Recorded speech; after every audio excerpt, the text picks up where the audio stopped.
வானம் பூமியும் மாறிடினும் உம் வார்த்தை மாறாதது. வாழ்வின் தீபமாய் வழி நடத்தும் உம் வசனம் நிலையானது.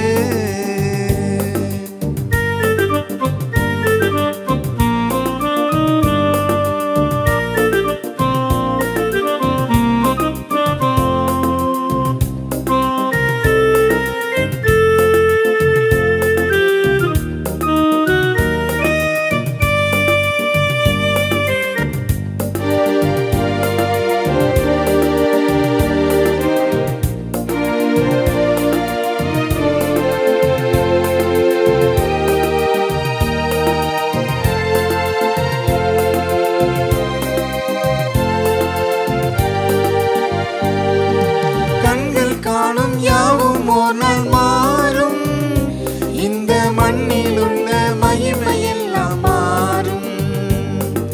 விண்ணில் காணும் நட்சத்திரம் மாறும், நம் எண்ணெய்களும் சிந்தைகளும் மாறும். கண்ணில் காணும் யாவும் ஒரு நாள் மாறும், இந்த மண்ணில் உள்ள மகிமையெல்லாம் மாறும். விண்ணில் காணும் நட்சத்திரம் மாறும், நம் எண்ணங்களும் சிந்தைகளும் மாறும். கடல் மாறும், மலை மாறும், உம் வார்த்தை மாறாதது. கடல் மாறும், மலை மாறும், உம் வார்த்தை மாறாதது. வானம் பூமியும் மாறிடினும் உம் வார்த்தை மாறாதது. வாழ்வின் தீபமாய் வழி நடத்தும் உம் வசனம் நிலையானது.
நிலை மாறும், நிறம் மாறும், உம் வார்த்தை மாறாதது.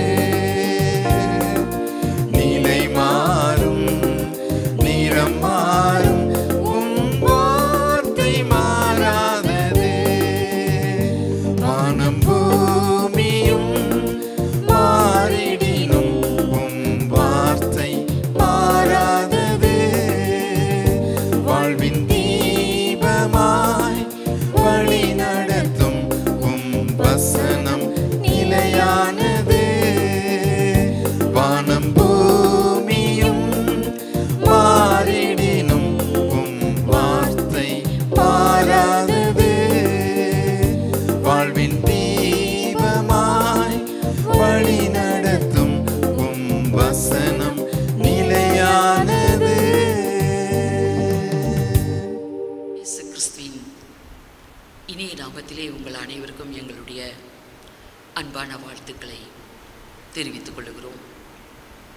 வாரந்தோறும் காணொளி காட்சி மூலமாகவும் ஹெவன் டிவி மூலமாகவும் உங்கள் அனைவரையும் நாங்கள் சந்திப்பதிலே மிகுந்த மகிழ்ச்சி அடைகிறோம்.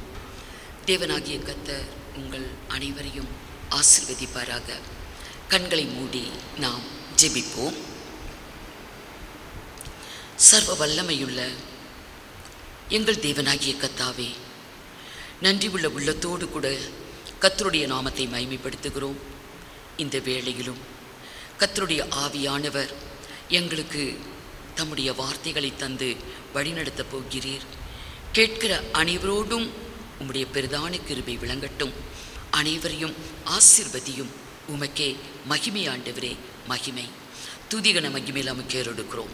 இயேசு கிறிஸ்துவின் மூலமாய் வேண்டிக் கொள்கிறோம் பரிசுத்த பிதாவே, ஆமென்.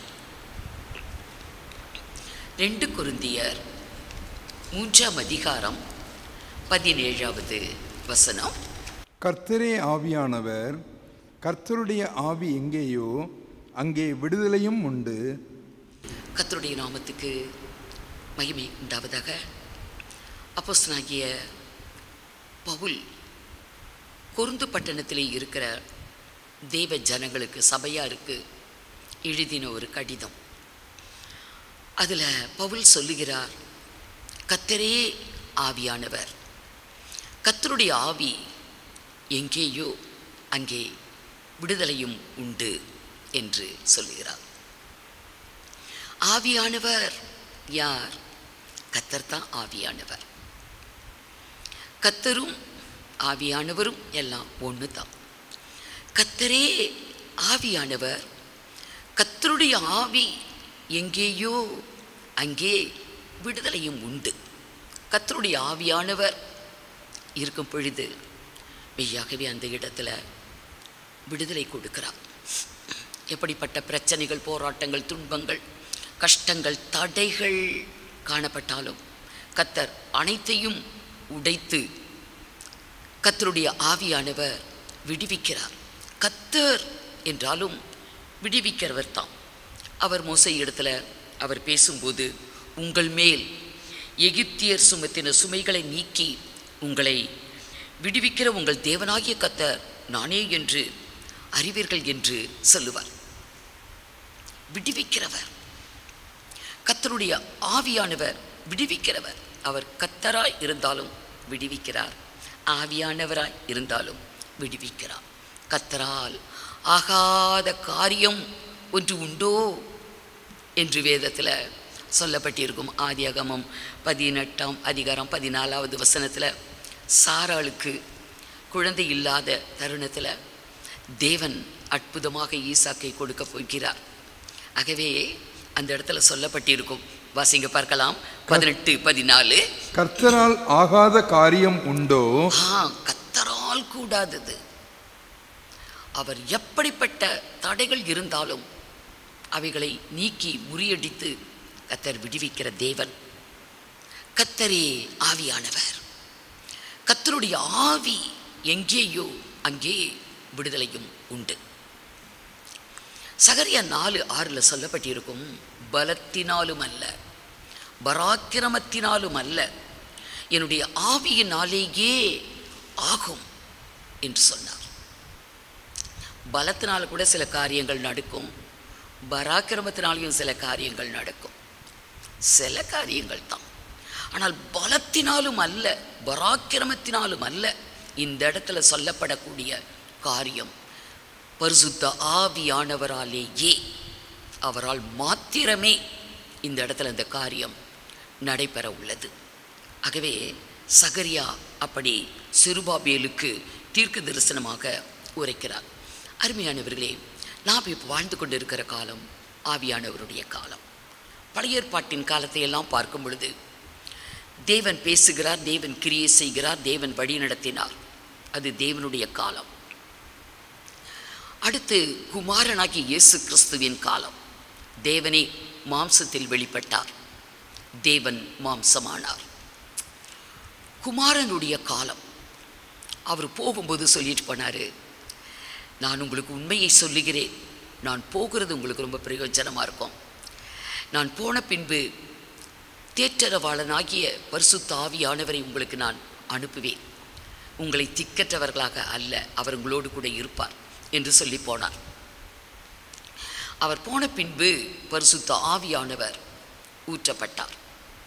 இப்போ இது ஆவியானவருடைய காலம். இதோட இது முடிவடைய போகிறது. பரிசுத்த ஆவியானவர் கிரியை செய்து கொண்டிருக்கிறார். பரிசுத்த ஆவியானவர் தேவனுடைய ஜனங்களை வழிநடத்தி கொண்டிருக்கிறார். அதனால தான் வேதத்தில் எழுதப்பட்டிருக்கிறது, கர்த்தருடைய ஆவியினாலே வழிநடத்தப்படுகிறவனே பிதாவுக்கு புத்திரனாயிருப்பான். அவர் சொன்னார், நான் உங்களுக்காக வேண்டிக் கொள்ளுவேன், பிதாவை அவர் உங்களுக்கு தந்தருளுவார், பரிசுத்த ஆவியானவரை. யோவான் சுவிசேஷம் 14ஆம் அதிகாரம் 16, 17, 18, 3 வசனங்களை வாசிங்க. நான் பிதாவை வேண்டிக் கொள்ளுவேன், நான் பிதாவை வேண்டிக் கொள்ளுவேன், அப்பொழுது என்றென்றைக்கும் உங்களுடனே கூட இருக்கும்படிக்கு, உங்களுடனே கூட இருக்கும்படிக்கு சத்திய ஆவியாகிய வேறொரு தேற்றவாளனை அவர் உங்களுக்கு தந்தருளுவார். என்றென்றைக்கும் அவர் நம்மோடு கூட இருப்பார். உலகம் அந்த சத்திய ஆவியானவரை அறியாமல் இருக்கிறபடியால் அதை பெற்றுக்கொள்ள மாட்டாங்க. ஆனால் நாம் ஆவியானவரை அறிந்திருக்கிறபடியினால் நாம் அவரை பெற்றுக்கொள்ள முடியும். அவர் நம்மோடு கூட என்றென்றைக்கும் கூட இருப்பார். ஆகவே நீங்கள் திக்கற்றவர்கள் அல்ல, கர்த்தர் நம்மோடு கூட இருக்கிறார். கர்த்தரே ஆவியானவர். ஆகவே போகிறதுக்கு முன்னாடி இந்த வார்த்தையை சொல்லுகிறார். 16ஆம் அதிகாரம் 7வது வசனம், யோவான் 16:7. நான் உங்களுக்கு உண்மையை சொல்லுகிறேன், அந்த இடத்துல சொன்னார், உண்மையை சொல்லுகிறேன், நான் போகிறது உங்களுக்கு பிரயோஜனமாயிருக்கும், நான் போகிறது உங்களுக்கு பிரயோஜனமாயிருக்கும், நான் போகாதிருந்தால் தேற்றவாளன் உங்களிடத்தில் வரார். பரிசுத்த ஆவியானவர் வரார். நான் போன பின்பு பிதாவிடத்தில் இருந்து உங்களுக்கு சத்திய ஆவியாகிய தேற்றரவாளன், அவர் என்றென்றைக்கும் உங்களோடு கூட இருப்பார். ஆகவே கர்த்தரே ஆவியானவர். கர்த்தருடைய ஆவி எங்கேயோ அங்கே விடுதலையும் உண்டு. ஆகவே பலத்தினாலும் அல்ல, பராக்கிரமத்தினாலும் அல்ல, என்னுடைய ஆவியினாலேயே ஆகும் என்று சகரியா தீர்க்க தரிசனமாக உரைக்கிற ஒரு வார்த்தையை நம்ம பார்க்குறோம். எதற்காக செருபாபேலுக்கு அந்த வார்த்தையை உரைத்தார்? எந்த சந்தர்ப்பத்தில், எந்த தருணத்தில் இது உரைக்கப்பட்ட ஒரு காரியம் என்று பார்க்கும் பொழுது, தேவாலயம், முதல் தேவாலயம் கட்டப்பட்டு அது உடைக்கப்பட்டது. இப்போ தேவாலயம் இல்லை. 2வது தேவாலயம் கட்டி எழுப்பப்பட வேண்டும். அந்த 2ஆம் தேவாலயம் கட்டி எழுப்பப்படும் போது ஜனங்க ரொம்ப சிரமப்பட்டாங்க. தேவனுடைய ஜனங்களுக்கு துன்பம், போராட்டம், எதிர்ப்பு, சத்துருக்களின் சதி திட்டம், ரொம்பவே கஷ்டப்பட்டாங்க. 1ஆம் தேவாலயத்தை சாலமோன் கட்டுவார். அவருக்கு ஒன்றும் கஷ்டம் இல்லை. தகப்பனார் தாவீது ஆலயத்துக்கு தேவையான எல்லா பொருளையும் அவர் சம்பாதிச்சு வச்சிட்டார். நாட்டு ஜனங்கள் எல்லாம் ஒத்துழைத்தாங்க. எந்த ஒரு கஷ்டம் இல்லாமல் தேவாலயம் கட்டி எழுப்பப்பட்டது. அந்த தேவாலயம் முதலாம் தேவாலயம் தேவ ஜனங்கள் ராஜாக்களுடைய பாவ அக்கிரமத்தினால பாபிலோனியர்களால் அது அழிக்கப்பட்டு விட்டது. இப்போ சகரியா தீர்க்க தரிசனம் உரைக்கிறார். அந்த வேளையில் தேவாலயம் என்பது இல்லை. 70 வருட பால் கடிப்பிற்கு பின்பு எரேமியாவின் தீர்க்க தரிசனம் நிறைவேறத்தக்கதாய் இன்றைக்கு இருக்கிற ஈரானின் ராஜா, ஈரான் அப்பொழுது பெர்ஷியா, அந்த தேசத்தின் அதிபதியாக இருந்த கோரேஸ் அவனுக்கு ஆண்டவர் பேசினார். பரலோகத்தின் தேவன் உனக்கு எல்லா ராஜ்யங்களையும் அரசாளத்தக்கதாய் உனக்கு ராஜ்யங்களை கொடுத்தார். அந்த பரலோகத்தின் தேவனுக்கு நீ ஆலயம் கட்ட வேண்டும். எருசலேமிலே இருக்கிற அந்த தேவன் தான், அவர் தான் உண்மையான தெய்வம், அவருக்கு நீ ஆலயம் கட்டணும் என்று அவனுக்கு ஏவப்பட்டது. ஆவியானவர் பேசுகிறார். வாசிக்கலாம். எஸ்ரா முதலாம் அதிகாரம் ஒரு முதல் 4 வசனங்களை வாசிங்க. எரேமியாவின் வாயினாலே கர்த்தர் சொன்ன வார்த்தை நிறைவேறும்படி பெர்சியாவின் ராஜாவாகிய கோரேசுடைய முதலாம் வருஷத்திலே கர்த்தர் பெர்சியாவின் ராஜாவாகிய கோரேசின் ஆவியை ஏவினதினாலே அவன் பரலோகத்தின் தேவனாகிய கர்த்தர் பூமியின் ராஜ்யங்களை எல்லாம் எனக்கு தந்தருளி யூதாவில் உள்ள எருசலேமிலே தனக்கு ஆலயத்தை கட்டும்படி எனக்கு கட்டளையிட்டிருக்கிறார். அவருடைய ஜனங்கள் எல்லாரிலும் எவன் உங்களுக்குள் இருக்கிறானோ அவனோடே அவனுடைய தேவன் இருப்பாராக. அவன் யூதாவில் உள்ள எருசலேமுக்கு போய் இஸ்ரவேலின் தேவனாகிய கர்த்தருடைய ஆலயத்தை கட்ட கடவன். எருசலேமில் வாசம் பண்ணுகிற தேவனே தேவன். அந்த ஜனங்களில் மீதியாய் இருக்கிறவன் எவ்விடத்தில் தங்கியிருக்கிறானோ அவ்விடத்து ஜனங்கள் எருசலேமில் உள்ள தேவனுடைய ஆலயத்திற்கென்று அவனிடத்தில் உற்சாகமாய் காணிக்கை கொடுத்து அனுப்புகிறதும் அன்றி அவனுக்கு பொன் வெள்ளி முதலிய திரவியங்களையும் மிருக ஜீவன்களையும் கொடுத்து உதவி செய்ய வேண்டும் என்று பெர்ஷியாவின் ராஜாவாகிய கோரேஸ் அறிவிக்கிறார் என்று தன் ராஜ்யமெங்கும் எழுதி அனுப்பி விளம்பரம் பண்ணுவித்தான். கோரேஸ் ராஜா பெர்ஷிய ராஜ்யத்தின் அதிபதி. இன்றைக்கு இருக்கிற ஈரான் அன்றைக்கு அது பெர்ஷியா என்று அழைக்கப்பட்டது. இன்றைக்கு இஸ்ரேலுக்கும் ஈரானுக்கும் யுத்தம் நடந்து கொண்டு இருக்கிறது. சத்துருக்களாக இருக்கிறாங்க. அன்றைக்கு ஈரானை ஆண்ட ராஜாவுக்கு தேவன் பேசுகிறார். பரலோகத்தின் தேவனுக்கு நீ ஆலயம் கட்ட வேண்டும். எருசலேமின் ஆலயம் கட்டி எழுப்பப்பட வேண்டும். ஆகவே யூதர்களை எல்லாம் அனுப்பு. இன்னும் அந்த கீழே வாசுகிட்டே வரும்பொழுது அதற்கு தேவையான ஆலயம் கட்டுவதற்குரிய எல்லா பணம் பொருள் ஒத்தாசை அனைத்தும் ராஜாவுடைய அரண்மனை கஜானாவிலிருந்து போகணும்.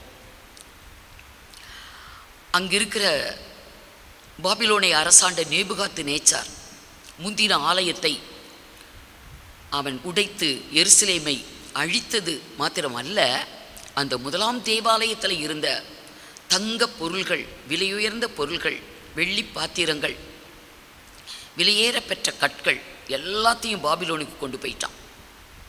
அது அனைத்தும் திரும்ப கொடுக்கப்பட வேண்டும் என்று கோரேஸ் ராஜா கட்டளையிட்டார். யூதர்களுக்கு ரொம்ப சந்தோஷம். நம்முடைய ஆலயம் கட்டி எழுப்பப்பட போகிறதே என்று ரொம்ப சந்தோஷப்பட்டாங்க. எல்லாம் புறப்பட்டு போய் சிறையிருப்பில் இருந்த யூதர்கள் மீண்டுமாக தேவனுடைய ஆலயத்தை மிகுந்த ஒரு சந்தோஷத்தோட கட்டி எழுப்புறாங்க.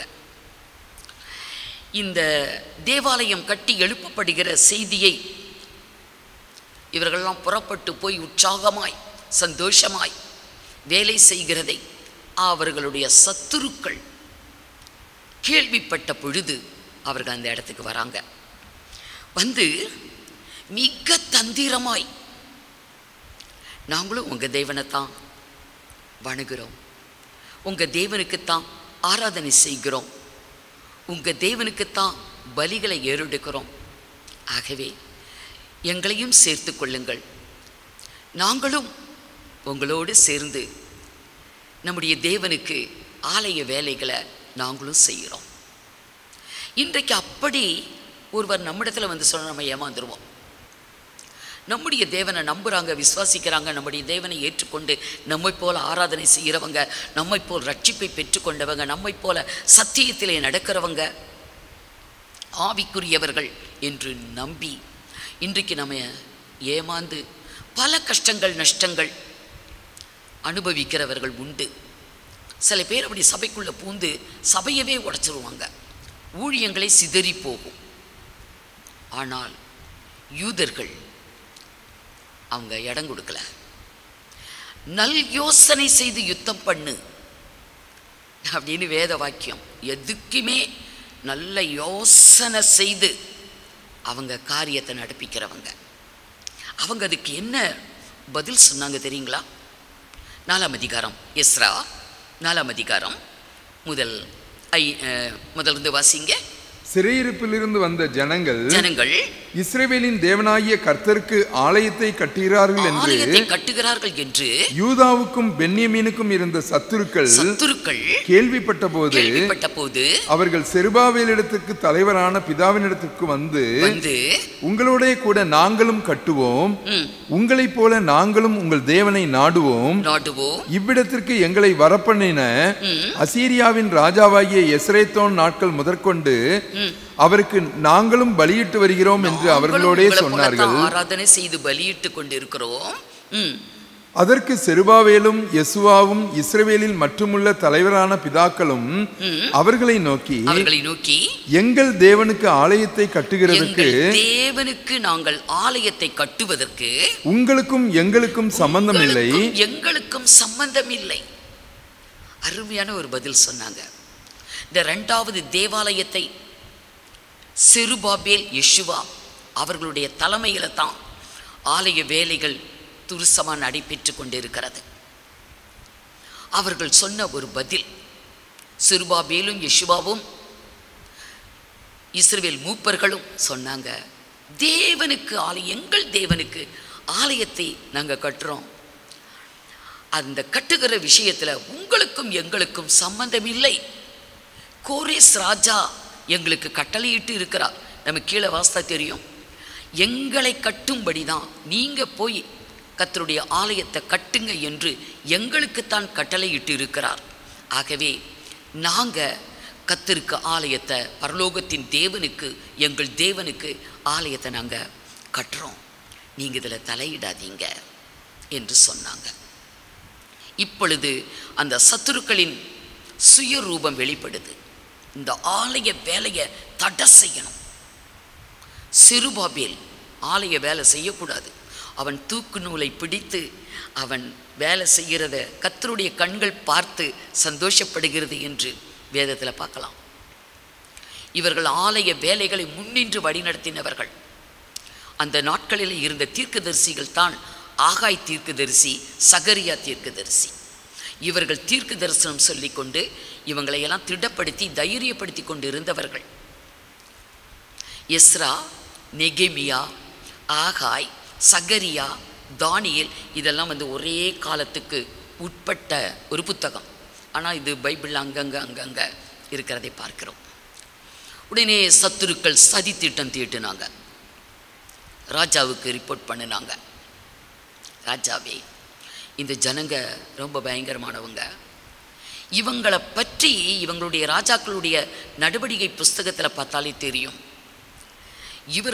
இவர்களுடைய ராஜாக்களையே எதிர்த்து கலகம் பண்ணி தேசத்தில் ராஜாவுக்கு நஷ்டத்தை வரவழைத்தவர்கள். இப்பொழுதும் இவர்கள் இந்த எருசலேமுக்குள்ள நகரத்தை கட்டி எழுப்பி, அலங்கத்தை கட்டி எழுப்பி, ஆலயத்தை கட்டி எழுப்பின பிறகு உங்களுக்கு கொடுக்க வேண்டிய காரியங்களை அவங்க கொடுக்க மாட்டாங்க, வரி செலுத்த மாட்டாங்க. அவங்க உங்களுக்கு கொடுக்க வேண்டியதை கொடுக்க மாட்டாங்க. உங்களுக்கு அதனால நஷ்டம் நேரிடும். ஆகவே நாங்கள் இதை சொல்லுறோம், நீங்கள் நம்பாட்டா இவர்களுடைய ராஜாக்களின் நடவடிக்கை புஸ்தகத்தை பாருங்க, அதில் அவங்கள பற்றி தெரியும் என்று இவங்க ராஜாவிடத்தில் கடிதம் எழுதுவாங்க. 4ஆம் அதிகாரம் 15வது வசனம். எஸ்ரா, உம்முடைய பிதாக்களின் நடபடி புஸ்தகங்களில் சோதித்து பார்க்க உத்தரவாக வேண்டும். ஆம், அந்த உம்முடைய ராஜாக்களுடைய நடவடிக்கை புஸ்தகத்தில் நீங்கள் சோதித்து பார்க்கணும். அவங்க பகுதி கட்ட மாட்டாங்க, வரி கட்ட மாட்டாங்க, ராஜ்யத்துக்கு ராஜாவுக்கு நஷ்டத்தை உண்டு பண்ணுவாங்க, தேசத்துக்குள்ள கலகத்தை உண்டாக்குவாங்க, இப்படியெல்லாம் செய்யக்கூடிய ஜனங்கள் என்று அதில் எழுதியிருக்கும் பாருங்க அப்படின்னு வாசிக்க சொல்றாங்க. வாசிங்க. அப்பொழுது இந்த பட்டணம் கலகமும் ராஜாக்களுக்கும் சீமைகளுக்கும் நஷ்டமும் உண்டாக்குகிற பட்டணம் என்றும் பூர்வ காலம் முதல் கலாதி உள்ளதாய் இருந்தபடியினால் இந்த பட்டணம் பால் கடிக்கப்பட்டது என்றும் அந்த நடபடி புஸ்தகங்களில் கண்டறியலாம். ராஜா கண்டறிகிறான். அப்போ கோரேஸ் ராஜாவின் காலம் முடிந்து அர்த்தசஷ்டா ராஜா அரசாளுகிறான். அவன் பார்த்தான், இந்த ஜனங்கள் அப்படித்தான், நம்ம கேள்விப்பட்டது உண்மைதான் என்று ஆலய வேலையை அவன் தடை செய்கிறான். எம்மிடத்திலிருந்து உத்தரவு மறு உத்தரவு வரும் வரை இந்த ஆலய வேலை நடைபெறக்கூடாது என்று அர்த்தசஷ்டா ராஜாவின் காலத்தில் கர்த்தருடைய ஆலய வேலை கோரேஸ் ராஜா கட்டளையிட்டான். போய் கட்டுங்க, கர்த்தர் எனக்கு சொல்லுகிறார், கர்த்தர் என்னிடத்திலே சொல்லுகிறார் என்று கர்த்தர் சொல்லி ராஜா கட்டளையிட்டது இப்போ தடைப்பட்டு போச்சு. இப்போ ராஜாவிடத்திலிருந்து வந்த பதில் என்ன? 4ஆம் அதிகாரம் 21 பாருங்க. 21.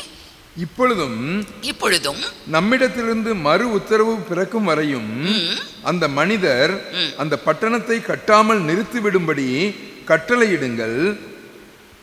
24. அப்பொழுது எருசலேமில் உள்ள தேவனுடைய ஆலயத்தின் வேலை தடைப்பட்டது. அதை தடை செய்யுங்க என்று ராஜா சொல்லிட்டான். வேண்டாம், கட்ட வேண்டாம். எருசலேமின் தேவாலயத்தின் வேலைகள் தடைப்பட்டது. கோரேஸ் ராஜா காலத்தில் நடைபெற முடியல.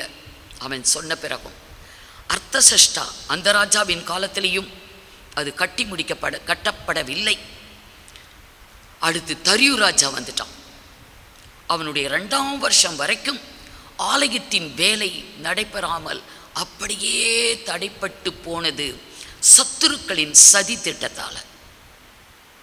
அப்படிப்பட்ட சந்தர்ப்பத்தில் தான் சகரியா, ஆகாய் தீர்க்கதரிசிகள் அவர்கள் எழுந்து கர்த்தருடைய வார்த்தையை பேசுறாங்க, தீர்க்க தரிசனம் பேசுறாங்க. இந்த ஆலயம் செருபாபேலுக்கு உரைக்கப்பட்ட தீர்க்க தரிசனம், இந்த ஆலயம் பலத்தினாலும் அல்ல பராக்கிரமத்தினாலும் அல்ல என்னுடைய ஆவியினாலேயே ஆகும் என்று உரைக்கப்பட்டது. இப்ப வாசிங்க சகரியா 4:6. அப்பொழுது அவர் செருபாபேலுக்கு சொல்லப்படுகிற கர்த்தருடைய வார்த்தை என்னவென்றால் பலத்தினாலும் அல்ல பராக்கிரமத்தினாலும் அல்ல என்னுடைய ஆவியினாலேயே ஆகும் என்று சேனைகளின் கர்த்தர் சொல்லுகிறார். இது கர்த்தருடைய ஆவியினால தான் இந்த காரியம் நடைபெறும். இது எல்லாமே இருக்கு, ராஜாவின் உத்தரவும் இருக்குது, ஆனாலும் காரியம் நடைபெறவில்லை. இது கர்த்தருடைய காரியம், பரலோகத்தின் தேவனுடைய காரியம். ஆனாலும் தடை. ஜனங்கள் துவண்டு போனாங்க, சோர்ந்து போனாங்க, இளைக்கரித்து போனாங்க.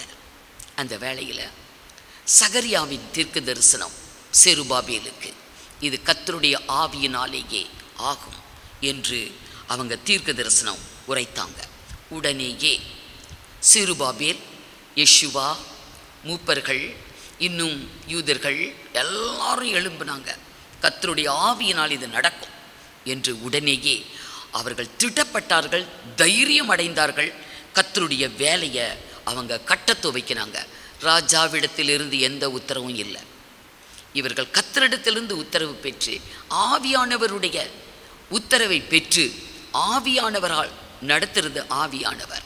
ராஜாவுடைய உத்தரவு நமக்கு தேவையில்லை என்று ஆலயத்தை கட்ட ஆரம்பிச்சாங்க. எஸ்ரா 5ஆம் அதிகாரம் முதல் 2 வசனம். அப்பொழுது ஆகாய் தீர்க்கதரிசியும் இத்தோவின் குமாரனாகிய சகரியா என்னும் தீர்க்கதரிசியும் யூதாவிலும் எருசலேமிலும் உள்ள யூதருக்கு இஸ்ரவேல் தேவனின் நாமத்திலே தீர்க்க தரிசனம் சொன்னார்கள். அப்பொழுது செயல்தியேலின் குமாரனாகிய செருபாபேலும் யோசதாக்கின் குமாரனாகிய யெசுவாவும் எழும்பி எருசலேமில் உள்ள தேவனுடைய ஆலயத்தை கட்டத் தொடங்கினார்கள்.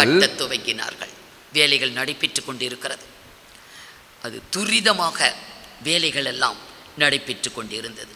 உடனே சத்துருக்கள் பார்க்குறாங்க, கேள்விப்படுறாங்க, உடனே வந்தாங்க. நீங்கள் யார்,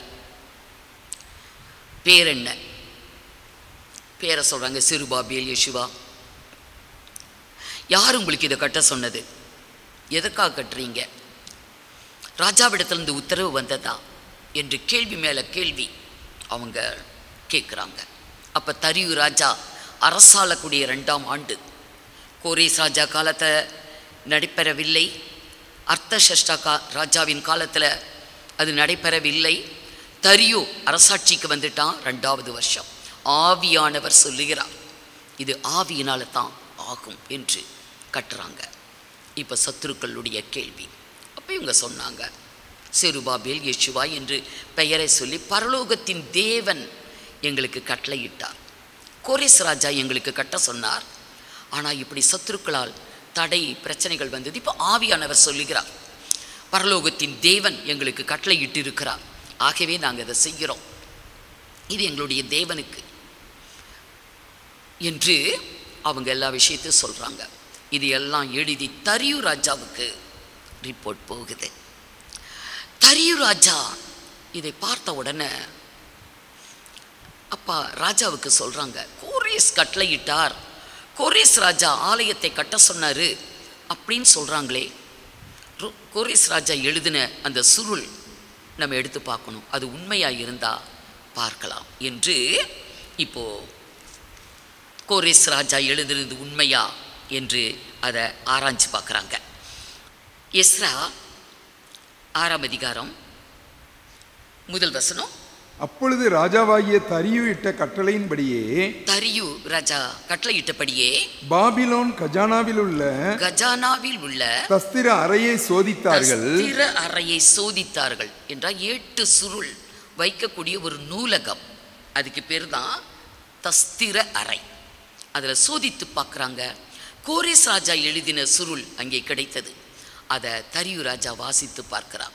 அதில் எழுதப்பட்டிருக்கிறது, பரலோகத்தின் தேவன் எனக்கு ராஜ்யங்களை தந்து ஆளுகையை தந்து என்னை ஆசீர்வதித்தபடியினால் அந்த பரலோகத்தின் தேவனுக்கு ஆலயத்தை கட்டும்படி, எருசலேமிலே தேவாலயத்தை கட்டும்படி என் ஆண்டவர் எனக்கு சொன்னார். ஆகவே இந்த ஆலயம் அதன் ஸ்தானத்தில் கட்டப்பட வேண்டும். அதன் அகலம் இவ்வளவு இருக்கணும், உயரம் இவ்வளவு இருக்கணும், நீளம் இவ்வளவு இருக்கணும், அதன் உத்தரங்கள் எப்படி இருக்கணும், அதன் கற்கள் எப்படிப்பட்ட கற்கள் என்று எல்லாம் தெளிவாக அதில் எழுதப்பட்டு இருக்கிறது. முந்தின ஆலயத்தின் பொருள்களை நேபுகாத்நேச்சார் பாபிலோனுக்கு கொண்டு வந்தார். அது அனைத்தும் அவர்களுக்கு கொடுக்கப்பட வேண்டும். இந்த ஆலயம் கட்டப்படுவதற்குரிய எல்லா செலவும் ராஜாவுடைய கஜானாவிலிருந்து கொடுக்கப்பட வேண்டும். இது தவறக்கூடாது என்று கோரேஸ் எழுதின சுருளை தரியு பார்க்கிறார். தரியு பார்த்த உடனே தரியு ராஜா இப்போ தடை செய்தவர்களுக்கு ஒரு கடிதம் எழுதுகிறார்.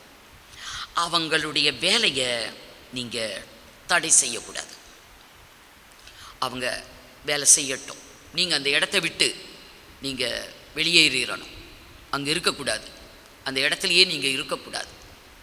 அவர்கள் பரலோகத்தின் தேவனுக்கு ஆலயத்தை கட்டுறாங்க, அவங்க கட்டட்டும். இதெல்லாம் ஆவியானவருடைய கிரியை. பரிசுத்த ஆவியினால் மாத்திரமே இதெல்லாம் முடியும். அதுதான் சகரியா சொன்னார், பலத்தினாலும் அல்ல, பராக்கிரமத்தினாலும் அல்ல, கர்த்தருடைய ஆவியினால், என்னுடைய ஆவியினாலேயே ஆகும் என்று சொன்னாரே, அப்படியே ராஜாக்களின் உள்ளத்தை திறந்தார். தரியு ராஜாவின் இருதயத்தை ஆவியானவர் திறந்தார். இப்போ ராஜா எழுதுகிறார், அந்த ஆலய வேலையை நீங்கள் தடை செய்யக்கூடாது.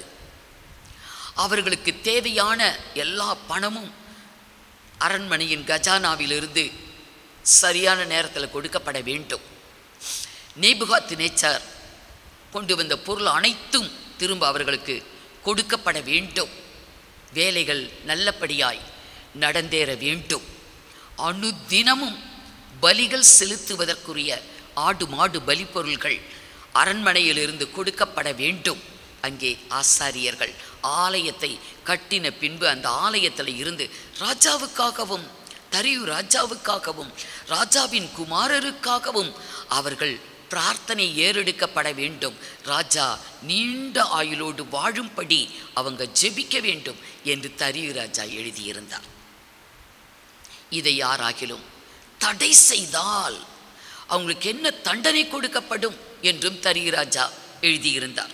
பாருங்க, 6ஆம் அதிகாரம், எஸ்ரா 6ஆம் அதிகாரம் 11 பின்னும் நம்மால் பிறக்கும் கட்டளை என்னவென்றால், தரியு அவருடைய கட்டளை என்னவென்றால், எந்த மனிதனாவது இந்த கட்டளையை மாற்றினால் அவன் வீட்டிலிருந்து ஒரு உத்திரம் பிடுங்கி நாட்டப்பட்டு, ஆலய வேலையை தடை செய்தால், கர்த்தருக்குரிய காரியத்தை தடை செய்தால், அவனுடைய வீட்டில் இருக்கக்கூடிய உத்தரம் பிடுங்கப்பட்டு அவன் அதில் தூக்கி போடப்படவும், அந்த உத்தரத்துல அவனை தூக்கி போடணும் என்று ராஜா எழுதியிருந்தார். தூக்கி போடப்படுவான். அது நிமித்தமாக அவனுடைய வீடு குப்பை மேடாக்கப்படவும் கடவுது. குப்பை மேடா போயிடும், பாழடைந்து போயிடும், அவன் குடும்பமே ஒன்றும் இல்லாம போயிடும் என்று ராஜா. அடுத்தது, ஆகையால் இதை மாற்றவும் எருசலேமில் உள்ள தேவனுடைய ஆலயத்தை கெடுக்கவும் தங்கள் கையை நீட்டப் போகிற சகல ராஜாக்களையும் சகல ஜனங்களையும் தம்முடைய நாமத்தை அங்கே விளங்க பண்ணின தேவன் நிர்மூலமாக கடவர். தரிவாகிய நாம் இந்த கட்டளையை கொடுத்தோம், இதன்படி ஜாக்கிரதையாய் செய்யப்பட கடவது என்று எழுதி அனுப்பினான். போதும், வேலைகள் தடையின்றி நடைபெற்றது. தரியு ராஜா காலத்தில் ஆலயத்தின் வேலை நன்றாய் முடிந்தது.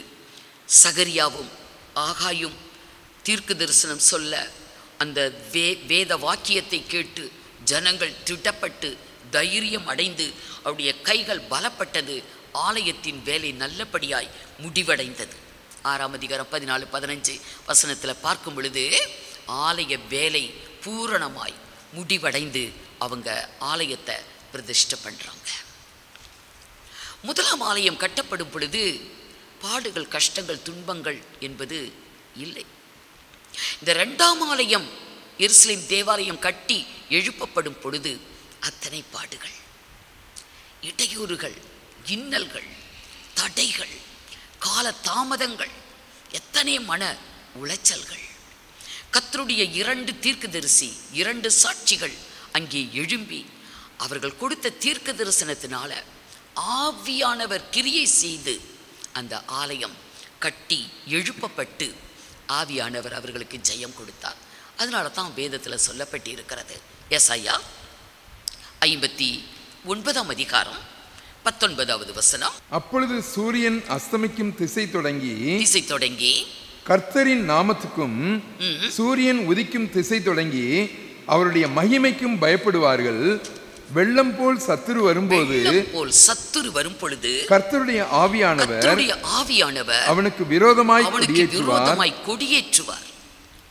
சத்துரு வெள்ளம் போல். இப்போ உத்தரகண்ட்ல நடந்த ஒரு கொடுமையான நிலைமை, எத்தனை கிராமங்களே மூழ்கி போச்சு. வெள்ளம், சத்துரு மாதிரி வந்து எவ்வளோ பயங்கரமான அழிவு நம் தேசத்தில். வெள்ளம் போல் சத்துரு வரும் பொழுது கர்த்தருடைய ஆவியானவர் அவனுக்கு விரோதமாய் ஜெய கொடியேற்றுவார். கர்த்தருடைய ஆவியானவர் விடுவிக்கிறவர், கர்த்தருடைய ஆவியானவர் ஜெயம் கொடுக்கிறவர். ஆகவே தான் ஆகாய் தீர்க்கதரிசி தன்னுடைய புஸ்தகத்தில் எழுதுவார், முந்தின ஆலயத்தின் மகிமையை பார்க்கிறோம் இந்த பிந்தின ஆலயத்தின் மகிமை பெரிதாயிருக்கும் என்று எழுதுவார். முந்தின ஆலயம், பிந்தின ஆலயம் அப்படின்னு சொல்லுவார். சாலமோன் கட்டினது முந்தின ஆலயம், அதன் மகிமையை பார்க்கிறோம். பிந்தின ஆலயம் அதோடைய மகிமை பெரிதாய் இருக்கும் என்று ஆகாய் 2ஆம் அதிகாரம் 9வது வசனத்தில் அவர் சொல்லுவார். ஏனென்றால் பிந்தின ஆலயம் பல பாடுகள், பல கஷ்டங்கள், துன்பங்கள். பாடு இல்லாமல் மகிமை இல்லை. மகிமை என்பது பாடுகள் வழியாதான் இன்றைக்கு வரும்.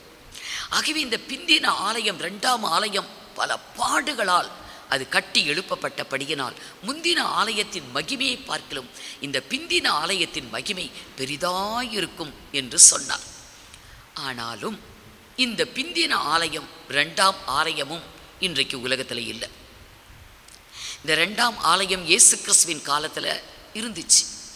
ஆண்டவராய் இயேசு கிறிஸ்து இந்த மகிமையான ஆலயத்துக்குள்ள அவர் எத்தனை நாள் சென்று வந்தார், எத்தனை பிரசங்கம் பண்ணினார். எருசலேம் என்றாலே அவருக்கு அவ்வளோ பிரியம். தேவாலயம், அதிகாலையில் தேவாலயத்துக்கு போய் அங்கே பிரசங்கம் பண்ணுவார். ஜனங்கள் திரள் கூட்டமாருடைய உபதேசத்தை கேட்க கூடி வருவார்கள் என்று வேதம் சொல்கிறது. அப்படிப்பட்ட இடம்தான். ஆனால் அந்த 2வது தேவாலயம் இப்போ இல்லை. 2ஆம் தேவாலயம் இல்லை. அவர் கடைசியாக எருசலேமுக்கு போகிறார். சிலுவை மரணத்துக்கு முன்பாக அவர் கடைசியாக போகிறார். எருசலேமை பார்த்து அவர் கண்ணீர் விட்டு அழுது, இன்றைக்கு உனக்கு கிடைத்த இந்த நாளிலாகிலும் உன் சமாதானத்துக்கு ஏற்றவைகளை நீ அறிந்திருந்தாய், ஆனால் உனக்கு அது நலமாய் இருக்கும். ஆனால் அது உன் கண்களுக்கு தூரமாய் இருக்கிறது. உன்னை சந்திக்கும் காலத்தை நீ அறியாமல் போனாய்.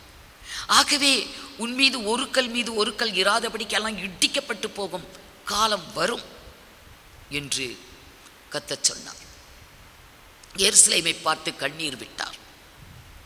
அவர் சொல்லி 30 ஆண்டுகள் தாண்டினது. கிபி 70ஆம் ஆண்டு அந்த 2ஆம் தேவாலயமும் ரோமானியர்களால் அது அழிக்கப்பட்டு போனது. இப்போ தேவாலயமே இல்லை. தேவாலயம் இல்லை. நம்ம எல்லாரும் கேள்விப்படுகிறபடி, செய்திகள் தினந்தோறும் வந்து கொண்டு இருக்கிறபடி 3ஆம் தேவாலயம் கட்டி எழுப்பப்படுவதற்கு எல்லாம் ஆயத்தப்பட்டு கொண்டு இருக்கிறாங்க. 40 ஆண்டுகளா 3ஆம் தேவாலயம் கட்டி எழுப்பப்படுவதற்குரிய எல்லா பொருள்களும் சேகரிக்கப்பட்டு கொஞ்சம் கொஞ்சமாக, யாருக்கும் சந்தேகம் இல்லாமல் தெரியாமல் கொஞ்சம் கொஞ்சமாக பொருள்களை கொண்டு வந்து பெரிய பெரிய பணக்காரங்களுடைய பூமி நிலத்தில் அவங்க பதுங்கு குழியில் கொஞ்சம் கொஞ்சமாக சேகரித்து எல்லாம் ரெடியாக இருக்குது. ஆலயம் கட்டுவதற்கு உரிய அனைத்தும் ரெடியாக இருந்தாலும் ஆலயம் கட்டி எழுப்பப்பட முடியல. ஆசாரியர்கள் ரெடி, அவங்களுடைய ட்ரெஸ் எல்லாம் ரெடி, பலி பொருள் ரெடி, பலிக்கு தேவையான எல்லா காரியங்களும் எல்லாமே ஆயத்தமாக இருந்த போதிலும் அந்த ஸ்தானம் என்பது இல்லாமல் இருக்குது. ஆலயம் இருந்த அந்த கோரேஸ் ராஜா அதன் ஸ்தானத்திலே அந்த ஆலயம் கட்டப்பட வேண்டும் என்று எழுதியிருந்தார். அந்த ஸ்தானம் இல்லை. இப்போ அங்கே வேறவங்களோட கையில் இருக்கு. அதற்காக தான் யுத்தமே நடந்து கொண்டு இருக்கிறது. எத்தனை போராட்டங்கள், எத்தனை மரணங்கள், எத்தனை ரத்தம் சிந்துதல், எவ்வளோ பாடு 3ஆம் ஆலயம் கட்டி எழுப்பப்படுவதற்காக. அதுவும் சீக்கிரம் நடக்கதா போகுது.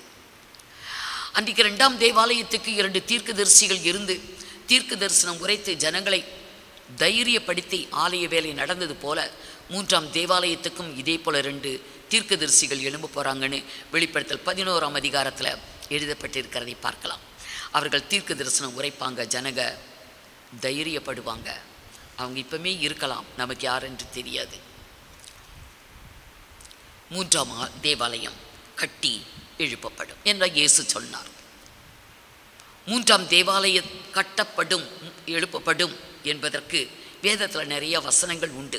அப்போஸ்தலனாகிய பவுல் சொல்லுவார், ஆண்டவராய் இயேசு கிறிஸ்து தானியேல் சொன்ன தீர்க்க தரிசனத்தை நினைப்பூட்டுவார். மத்தேயு 24ஆம் அதிகாரம் 15-16. அதுபோல் அப்போஸ்தலனாகிய பவுல் தெசலோனிக்கே சபைக்கு எழுதும் போது 2ஆம் அதிகாரம் 4வது வசனத்தில் வாசிங்க. 2:4, 2 தெசலோனிக்கே 2ஆம் அதிகாரம் 4வது வசனம். அவன் எதிர்த்து நிற்கிறவனாயும், அந்தி கிறிஸ்துவின் ஆட்சி வரும். அந்தி கிறிஸ்து அவன் எதிர்த்து நிற்கிறவனாயும், தேவன் எண்ணப்படுவது எதுவோ ஆராதிக்கப்படுவது எதுவோ அவை எல்லாவற்றுக்கும் மேலாக தன்னை உயர்த்துகிறவனாயும் தேவனுடைய ஆலயத்திலே தேவன் போல உட்கார்ந்து தன்னைத்தான் தேவன் என்று காண்பிக்கிறவனாயும் இருப்பான். அப்போஸ்தலனாகிய பவுல் சொல்லுகிறார், இந்த காலத்தை குறித்து, இனி நடக்கக்கூடிய சம்பவத்தை குறித்து. தேவாலயம் இல்லை இப்போ வரைக்கும், அப்போ தேவாலயம் வரும்.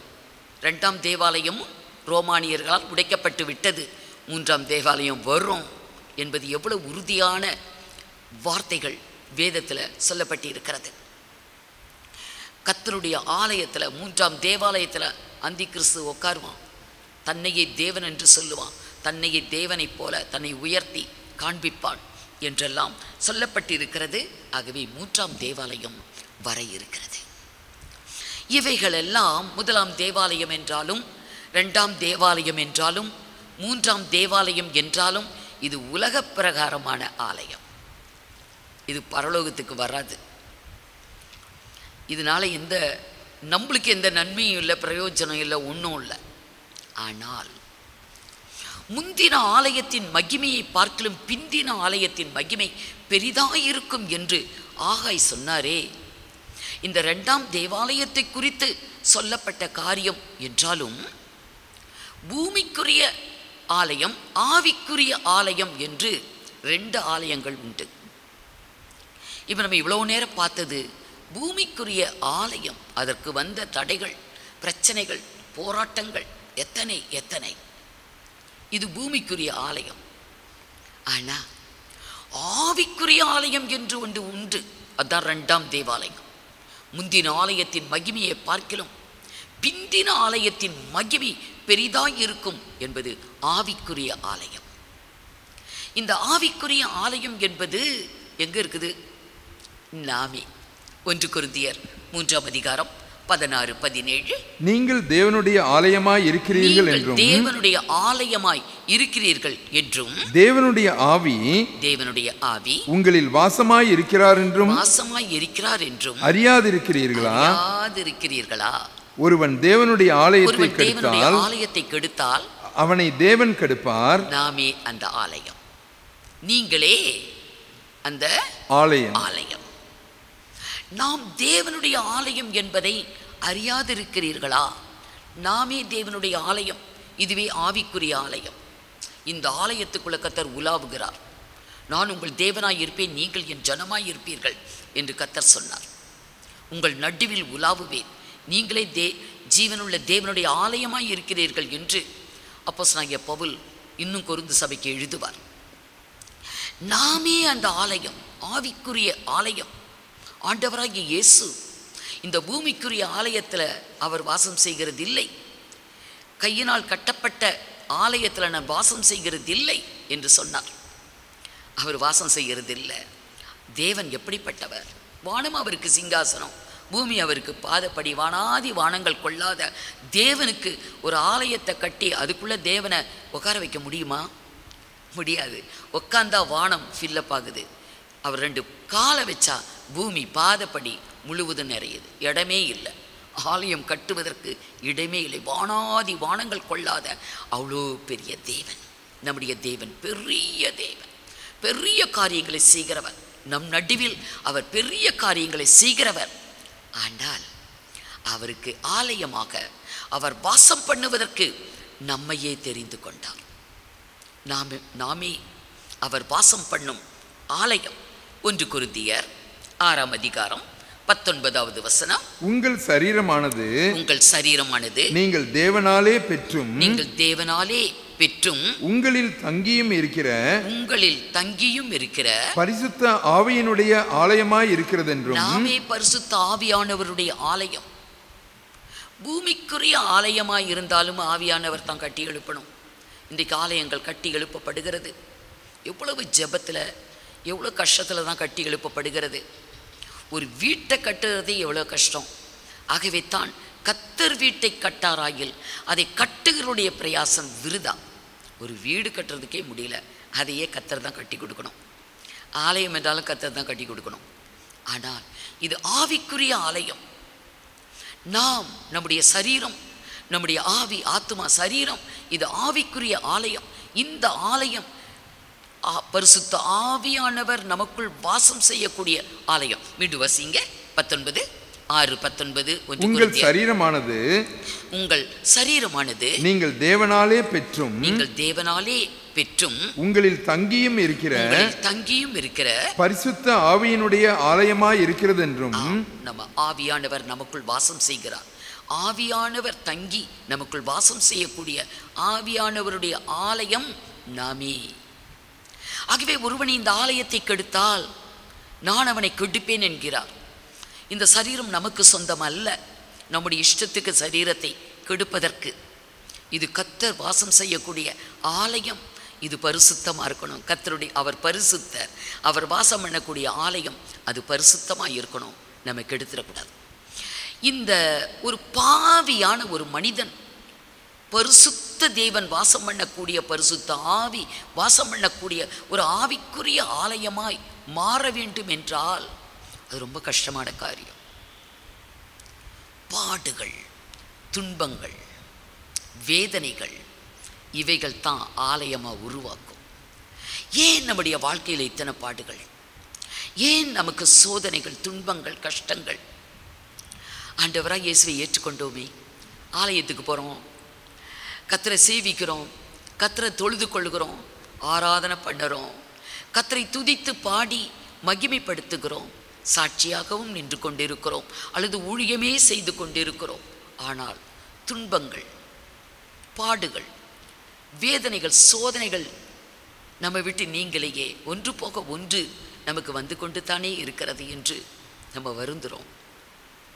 இவைகள் இல்லாமல் முந்தின ஆலயத்தின் மகிமையை பார்க்கலும் பிந்தின ஆலயத்தின் மகிமை பெரிதாக இருக்கும் என்று சொல்லப்பட்ட காரியம் பாடுகளால் தான். இந்த ஆவிக்குரிய ஆலயம் அதன் மகிமை பெரிது. ஆகவே பாடுகள் வழியாக தான் இந்த ஆவிக்குரிய ஆலயம் அவர் நினைத்தபடி கட்டி எழுப்பப்பட முடியும். ஆகவே தான் நம்முடைய வாழ்க்கையில், இந்த கிறிஸ்தவ ஜீவியத்தில், ஆவிக்குரிய கிறிஸ்தவ வாழ்க்கையில் பல பாடுகளை நம்ம அனுபவித்து கொண்டு இருக்கிறோம். ஆகவே பேதுரு தன்னுடைய நிருபத்தில் எழுதுவார். 1 பேதுரு 5ஆம் அதிகாரம் 9-10 வசனங்கள். விசுவாசத்தில் உறுதியாய் இருந்து அவனுக்கு எதிர்த்து நில்லுங்கள், சாத்தானுக்கு எதிர்த்து நில்லுங்கள். உலகத்தில் உள்ள உங்கள் சகோதரர்களிடத்திலே அப்படிப்பட்ட பாடுகள் நிறைவேறி வருகிறது என்று அறிந்திருக்கிறீர்களே. கிறிஸ்து இயேசுவுக்குள் நம்மை தமது நித்திய மகிமைக்கு அழைத்தவராய் இருக்கிற சகல கிருபையும் பொருந்திய தேவன் தாமே கொஞ்ச காலம் பாடு அனுபவிக்கிற உங்களை சீர்படுத்தி, அனுபவிக்கிற நம்மை கொஞ்ச கால பாடு, இனி காலம் இல்லை, நித்திய மகிமைக்கு நம்மை தெரிந்து கொண்டார். நித்திய மகிமைக்காய் நாம் அழைக்கப்பட்டவர்கள், தெரிந்து கொள்ளப்பட்டவர்கள். ஆகவே கொஞ்ச கால பாடு. ஏனென்றால் இது ஆவிக்குரிய ஆலயம். இதுக்குள்ளே எந்த ஒரு தீட்டு, அருவருப்பு, தேவன் வெறுக்கிற காரியங்கள் இருக்கக்கூடாது. அது பரிசுத்தமாக இருக்கணும். கர்த்தருடைய ஆலயம் அது பரிசுத்தமாக இருக்கணும். ஆகவே தான் பாடுகள் வழியாக, துன்பத்தின் வழியாக, சில சோதனைகள் வழியாக நம்மை ஆவிக்குரிய ஆலயமாக நம்மை தகுதிப்படுத்தி கொண்டு இருக்கிறார். அதனால தான் பாடுகள். ஆகவே நமக்கு பாடுகள் வரும் பொழுது நம்ம சந்தோஷமாக ஏற்றுக்கொள்ளணும். அழுகிற நீங்கள் பாக்கியவான்கள், இனி நகைப்பீர்கள். பசியாக இருக்கிற நீங்கள் பாக்கியவான்கள், இனி திருப்தி அடைவீர்கள் என்று சொன்னார். நம்முடைய துக்கம்லாம் சந்தோஷமாக மாறும். கர்த்தர் அனைத்தையும் நீக்கி போடுவார். நித்திய மகிமையிலே நம்ம பிரவேசிக்க போகிறோம். ஆண்டவராக இயேசு கிறிஸ்து மத்திய ஆகாயத்திலே வெளிப்படும் காலம் சமீபம். அதற்கு அடையாளமாக தான் இந்த ஆலயங்களை வச்சிருக்கிறார். இஸ்ரேல் தேசத்தையும் அங்கே 3ஆம் ஆலயம் கட்டி எழுப்பப்படுவதும் இதெல்லாம் மனுஷகுமாரன் வெளிப்படுவதற்கு அடையாளங்களாய் நமக்கு சொல்லப்பட்டபடியினால தான் நம்ம அதை கவனிக்கிறோம். ஆகவே கர்த்தருடைய வருகை சமீபம். கர்த்தர் நம்மை ஆயத்தப்படுத்துவாராக. தேவனாகிய கர்த்தர் உங்களை ஆசீர்வதிப்பாராக. கண்களை மூடி நாம் ஜெபிப்போம். எங்களை அதிகமாய் நேசிக்கிற எங்கள் நல்ல ஆண்டவரே, இந்த நாளுக்காக உமக்கு நன்றி செலுத்துகிறோம் அப்பா. இன்றைக்கும் கூட ஆண்டவரே வேதத்திலிருந்து வசனங்கள் மூலமாக ஆண்டவரே தியானிக்க நீங்கள் கிருபை செய்தீங்க. பூமியிலே நான் உம்மை மகிமைப்படுத்தினேன், நீர் எனக்கு நியமித்த கிரியைகளை செய்து முடித்தேன் என்று ஆண்டவரே இந்த உலகத்தில் வாழ்ந்தபொழுது நீர் சொன்ன வார்த்தையை ஆண்டவரே நாங்கள் இந்த நாளிலே தியானிக்க கிருபை செய்தீங்கப்பா. நாங்களும் உம்மை மகிமைப்படுத்த அழைக்கப்பட்டிருக்கிறோம் என்பதை நாங்கள் இன்று உணர்ந்து கொண்டோம் அப்பா. ஸ்தோத்திர பலியிடுகிறவன் என்னை மகிமைப்படுத்துகிறான் என்று நாங்கள் வேதத்திலே பார்த்தோம் அப்பா. எப்பொழுதும் நாங்கள் உமக்கு துதி ஸ்தோத்திரங்களை ஏறெடுக்க எங்கள் ஒவ்வொருவருக்கும் கிருபை செய்யணுமாறு ஜெபிக்கிறோம் அப்பா. ஆண்டவரே, எங்களுக்கும் இந்த உலகத்திலே ஒரு வாழ்வை கொடுத்திருக்கிறீர். ஒருவேளை அது 40 வருடமாக இருக்கலாம், 50 வருடமாக இருக்கலாம் அப்பா. பலத்தின் மிகுதியால் 70 80 வருடமாக கூட இருக்கலாம். ஆனால் நீர் எங்களுக்கு நியமித்த கிரியையை நாங்கள் செய்து முடித்திருக்கிறோமா என்பதை இந்த நேரத்திலே நாங்கள் தியானிக்கவும் உணரவும் நீர் கிருபை செய்தீரப்பா. ஆண்டவரே, மனுஷர் உங்கள் நற்கிரியைகளை கண்டு ஆண்டவரே உங்கள் பிதாவை மகிமைப்படுத்தும்படிக்கு உங்கள் வெளிச்சம் அவர்களுக்கு முன்பாக பிரகாசிக்க கடவுது என்று நாங்கள் பார்த்தோம் அப்பா. நல்ல கிரியைகளை செய்ய நாங்கள் அழைக்கப்பட்டிருக்கிறதை என்று நாங்கள் உணர்ந்து கொண்டோம் அப்பா. நற்கிரியைகளை செய்ய நாங்கள் அழைக்கப்பட்டிருக்கிறோம் என்பதை ஆண்டவரே எங்களுக்கு இந்த இடத்துல உணர்த்தினீங்கப்பா. நன்றி செலுத்துகிறோம். அவனவனுடைய கிரியைகளுக்கு தக்கதாக நியாயம் தீர்க்கப்படுவோம் என்று நாங்கள் வாசித்தோம் அப்பா. இந்த உலகத்திலே எங்களுக்கு நியமித்திருக்கிற இந்த வாழ்க்கையை நாங்கள் நல்ல விதமாக பயன்படுத்தி கொள்ள நற்கிரியைகளை செய்து ஆண்டவரே மற்றவர்களையும் நாங்கள் ஆதாயப்படுத்தி கொள்ள நீர் எங்களுக்கு மாதிரியை வைத்து போனீர் என்பதை நாங்கள் பார்த்தோம் அப்பா.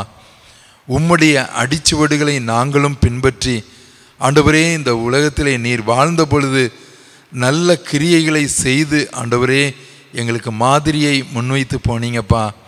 அதன்படியே நாங்களும் எங்களுடைய நற்கிரியைகளினாலே மற்றவர்களும் உங்களை ஆண்டவரே உம்மை கண்டுகொள்ள உமக்கு நேராக மற்றவர்களை நாங்கள் வழி நடத்த நாங்களும் ஒரு மாதிரியுள்ள ஒரு வாழ்வை வாழ எங்களுக்கு கிருபை செய்யணுமாறு ஜெபிக்கிறோம். ஆண்டவரே, இந்த வசனங்களை நாங்கள் கேட்டோமப்பா, தியானித்தோமப்பா. இதை கேட்கிற ஒவ்வொருவரும் ஆண்டவரே தங்களுடைய நல்ல கிரியையினாலே உம்மை மகிமைப்படுத்த ஒவ்வொருவருக்கும் நீங்கள் கிருபை செய்யுங்க. மீட்பர் இயேசு மூலம் ஜெபிக்கிறோம் நல்ல பிதாவே, ஆமேன். என் ஆத்துமாவே கர்த்தரை ஸ்தோத்திரி, என் முழு உள்ளமே அவருடைய பரிசுத்த நாமத்தை ஸ்தோத்திரி. என் ஆத்துமாவே கர்த்தரை ஸ்தோத்திரி, அவர் செய்த சகல உபகாரங்களையும் மறவாதே. ஆமேன். Praise the Lord.